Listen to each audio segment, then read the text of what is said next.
E logo em seguida a mocidade já prepara para estar fazendo a sua intervenção. São os irmãos com a paz do Senhor, amém? Amém. São os irmãos com a paz do Senhor, amém? Louvado seja o nome do Senhor Jesus. Como foi me dada a oportunidade de trazer uma saudação para a igreja nesta noite, eu queria que você abrisse a sua Bíblia no livro de Josué, capítulo de número 24, o último capítulo do livro de Josué, capítulo 24, e no verso de número 15. Louvado seja o nome do Senhor Jesus. É um culto de Santa Ceia, mas não deixa de ser um culto de família, porque a igreja é constituída de famílias. Louvado seja o nome do Senhor Jesus. Livro de Josué, depois de Deuteronômio, livro de Juízes, capítulo de número 24 e do verso de número 15. Louvado seja o nome do Senhor Jesus. Tem pessoas ainda a achar? Quando você vai achando, eu vou ler. 24:15 de Josué. Porém, se vos parece mal aos vossos olhos servi ao Senhor, escolhei hoje a quem servais. Se os deuses a quem serviram os vossos pais, que estavam além do rio, ou os deuses dos amorreus, em cuja terra habitais. Porém, eu e minha casa serviremos ao Senhor. Louvado seja o nome do Senhor Jesus. Nesse capítulo 24, e no verso 14, e no 15 que eu li, e no 16, em rápidas palavras, eu vejo aqui três decisões importantes para a nossa vida. Diga comigo assim: três decisões para a nossa vida. A nossa vida é feita de decisões, feita de escolhas. Aquilo que você está vivendo hoje e está passando hoje são escolhas que você fez no passado. Diga comigo assim: as minhas decisões de hoje garantirão o meu futuro de amanhã. Vira para o seu irmão e diga assim: o que você quer ser amanhã, irmão? Então diga para o seu irmão, diga assim: escolha hoje. Diga para ele, porque o amanhã não existe, diz a Bíblia. Quando o amanhã chegar, será hoje. Então amanhã não existe. Tem gente que quer casar amanhã, não vai nunca. Tem que casar hoje. Tem que tomar a sua decisão hoje. Diga para o seu irmão assim: a sua decisão tem que ser tomada hoje. Hoje. A primeira decisão que eu vejo aqui está nesse verso 5. É uma decisão consciente. Josué, quando chama o povo para expressar e para anunciar o que ele queria fazer, ele não queria a opinião do povo. Ele estava anunciando ao povo a decisão que ele já tinha tomado. Ele não estava pedindo opinião ao povo. Ele não estava pedindo direção ao povo. Ele não estava perguntando o que o povo achava da decisão que ele ia tomar. Ele estava anunciando a decisão consciente que ele já ia tomar. Ele diz para o povo: se acharem aos vossos olhos mal servir ao Senhor, procura agora quem você quer servir. Procura, porque a decisão de Josué era uma decisão consciente. Depois que ele disse isso, ele disse assim: ó, vocês podem servir quem vocês quiserem, aos que estão do além do rio, ou a terra ao qual que vocês habitam. Esses deuses aí, dos amorreus, dos heteus, dos cananeus, dos abugeus, todos esses deuses, vocês podem servir. Mas a minha decisão, ela é consciente. E a minha decisão é que eu e a minha casa serviremos ao Senhor. Pergunta para o seu irmão: qual é a sua decisão hoje, meu?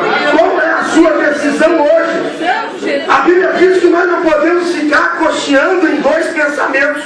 Ou a gente é de Deus, eu vou ser bem claro com vocês. Ou a gente é de Deus, ou a gente é do diabo. Não existe dois termos. Não tem meio termo. Ficar em cima do muro, eu estou decidindo se eu sirvo Deus, se eu sirvo o capeta, se eu sirvo Deus, eu sirvo a pombagira, o tranca-rua. Não, meu irmão. Procura para o seu irmão e diga assim: procura hoje quem quer ser servido. Decida hoje. Aplaude e glorifica o nome do Senhor. Aplaude o nome dele. Procura quem você quer servir. Porque tem pessoas que estão dentro da casa você está perdendo tempo aqui dentro. Você está perdendo tempo. Você está escondendo da chuva que está caindo lá fora. Está perdendo seu tempo. Viu, seu irmão? Assim, escolha as suas decisões. Escolha. Aqui você vai decidir se tu quer ir para o céu ou quer ir para o inferno. Tu vai escolher. Segunda decisão. Diga comigo assim, decisão permanente. Porque tem pessoas que tomam decisões hoje, pastor, e na verdade o caminho existe. A decisão dele oscila, é como roda gigante, uma hora está em cima e outra hora está embaixo para ele pagar. Decide, a mesma pessoa diz você, eu vou comprar o carro, chega na hora, eu não vou mais não.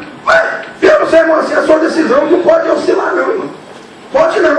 A sua decisão tem que ser permanente. Olha só o verso número 16. Então respondeu o povo e disse: nunca nos aconteça de deixarmos o Senhor para que servimos a outros deuses. Eles estavam falando, hoje nós decidimos e não voltaremos atrás na decisão que estamos tomando. Vira para o seu irmão assim, você não pode voltar atrás na sua decisão.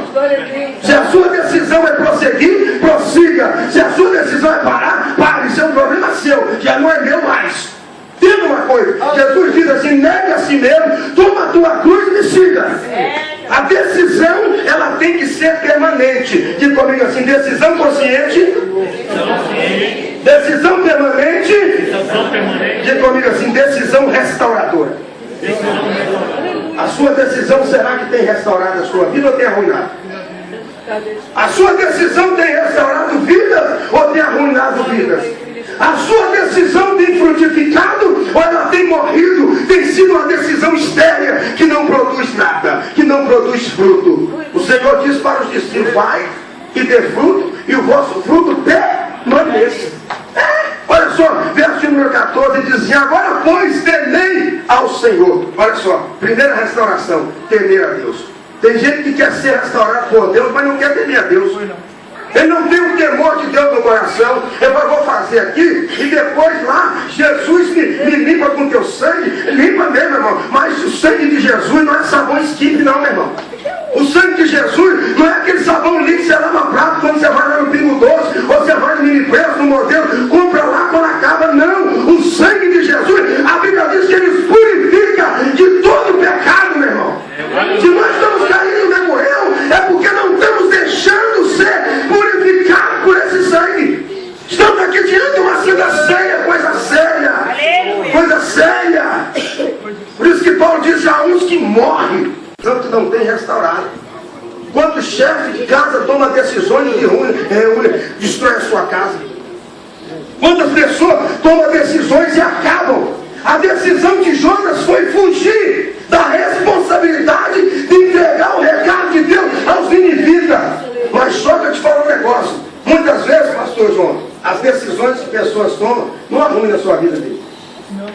Arruina quem está em volta. O barco que Jonas entrou já ia indo a pique, já ia a fundo. O que o comandante tinha a ver com profecia, tinha a ver com Deus, com profeta? Ele não tinha nada a ver com isso, ele servia muito Deus, mas ele vendeu um ingresso para um desobediente entrar na sua embarcação. Meu Deus! O problema dele foi esse. Vira para o seu irmão assim, quanto vale a sua amizade?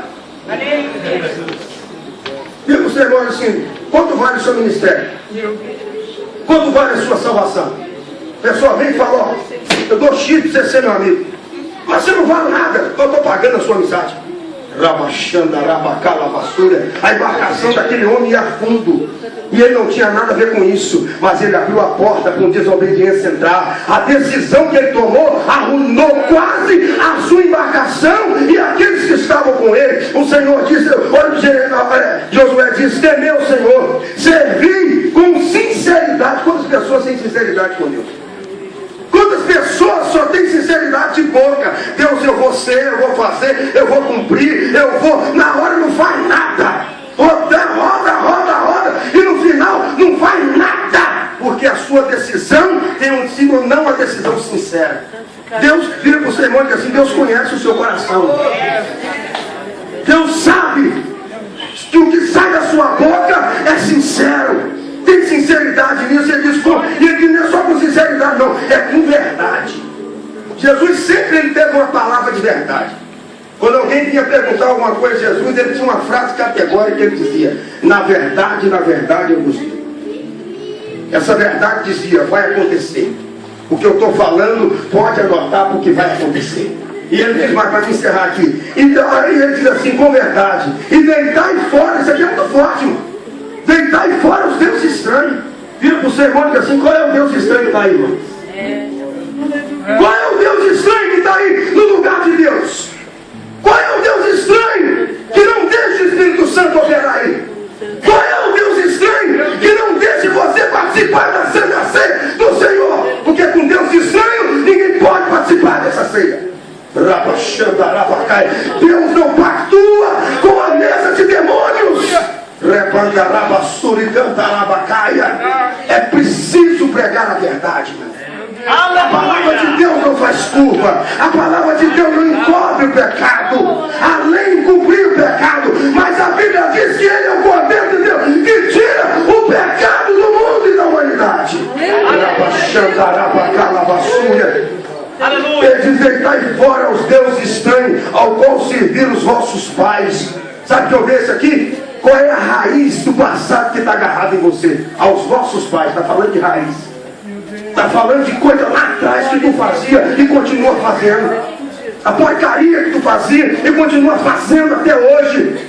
Eu vi um pastor, fui pregar na Santa Ceia, ele deu uma palavrazinha antes, quem ia dar a palavra da Santa Ceia, e ele pegou na igreja dele, ele tem pessoas que não pode ainda, mas ele coloca assim um cacho de uva. As pessoas ainda, né, sei lá, ali com a uva. Aí tem pessoas que não podem para não poder. Tem pessoas que não podem, que são sem vergonha e não querem mudar a vida. Não querem mudar a vida. E ele pegou aquela uva, o Espírito Santo tomou dele uma força, uma autoridade tão grande. Ele pegou aquele gajo, mandou no chão, pisou e falou para a igreja, até quando você vai ficar chupando uva aqui, rapaz? Rabachando a rabassura. Até quando você não vai mudar e vai ficar contentando com uva? Se a Bíblia diz que nós podemos sentar à mesa e ceiar com Ele.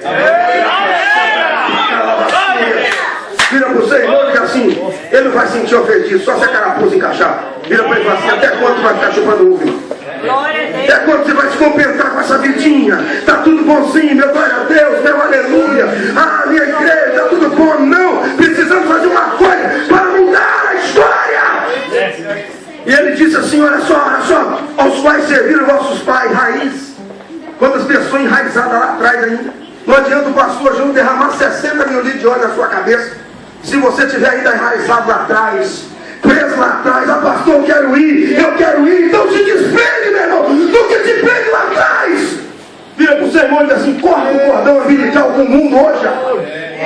Corta o cordão umbilical que te prende lá atrás, e tu não pode fazer nada para Deus, porque está preso a passado, podre, imundo e negro. Falei, ponto final, achou ruim, vai falar do Santo. Aleluia. E ele disse mais, ó, além dos vossos pais, do Rio e do Egito, ó, do Egito. Egito fala de mundo, irmão. Vira para o seu irmão e diga assim, o que você está preso ao mundo ainda, irmão? O que você está preso ao mundo ainda? Deus não quer você. A Bíblia diz que o Espírito Santo tem ciúme de vós. Tem ciúme. Ele não quer te dividir com o diabo nem com o mundo, meu irmão. Entenda isso. Mas pessoas ainda insistem em estar em cima da janela como Eutico e dando trabalho para profeta. Parou a pregação de Paulo por causa de um dormente em cima da janela. Vira para o seu irmão e diga assim, até quando tu não vai tomar uma decisão certa? Diga comigo assim, decisões conscientes. Vai mais forte, decisões conscientes. Decisões permanentes. E decisões restauradoras. E ele disse, os pais da lei do Rio e no Egito, e servir ao Senhor. Vira para o seu irmão e diga assim para ele, aleluia. Olha como tu está servindo a Deus, irmão. Aleluia. Diga para o seu irmão aí, diga para ele, tem medo de dizer por quê? Diga para ele aí, olha para ele, olha como tu está servindo a Deus, irmão. Aplaude, glorifica o nome do Senhor.